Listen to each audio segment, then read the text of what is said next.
సర్కంసిషన్లో కొన్ని advanced procedures అనేది ఉన్నాయన్నమాట. సో దాన్నే ఏంటంటే ఇట్స్ లేటెస్ట్ ప్రొసీజర్. వేరేంటంటే ఇది stapler circumcision, ZSR stapler circumcision అంటారనమాట. ఇది ఇస్ వెరీ ఏంటంటే it's little more advanced procedure in respect to time కానీ, లేకపోతే చేసేటప్పుడు మనకు ఫాస్ట్నెస్ కానీ, లేకపోతే రికవరీ కానీ, తొందరగా మానిపోవడం కానీ చాలా ఈజీగా ఉంటుందన్నమాట. సో ఎలా అంటే ఇదేంటంటే సింపుల్గా మనకు దీనికి సైజెస్ ఉంటాయి.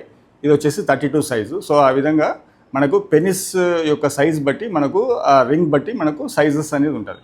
సో పెనిస్ యొక్క సైజ్ ఎంత ఉందో దాన్ని బట్టి మనము స్టాప్లర్ అనేది మనము సెలెక్ట్ చేసుకోవాల్సి ఉంటుంది. ఆ సెలెక్షన్ చేసిన తర్వాత మనకు లోపల ఈ యొక్క అన్విల్ అనేది ఉంటుందన్నమాట. సో దీన్ని మనము లోపల ఇన్సర్ట్ చేస్తాము.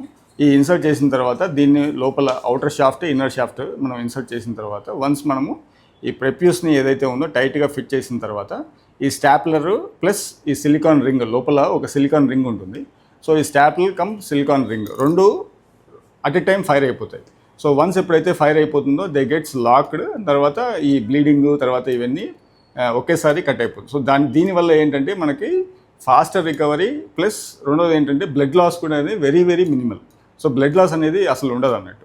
So these are the advantages over normal సర్కంసిషన్కి వర్సెస్ ఈ స్టాప్లర్ సర్కంసిషన్. సో అండ్ దీని యొక్క రికవరీ కూడా వెరీ ఫాస్ట్. ఈ స్టాప్లర్ అనేది యూజువల్గా ఆ సిలికాన్ రింగ్తో పాటు దాంతో పాటు ఆ స్టాప్లర్స్ అనేది ఒక 1 వీక్లో టైంలో అవి దే గెట్ ఫాలన్ పడిపోతాయి అన్నమాట.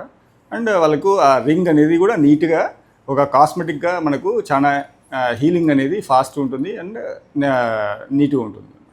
So that is the advantage of normal circumcision versus ఈ యొక్క స్టాప్లర్ సర్కంసిషన్. ఈ స్టాప్లర్ సర్కంసిషన్ అనేది very simple procedure. It's again day care procedure. దీనికి ఏం అడ్మిషన్ అవసరం లేదు.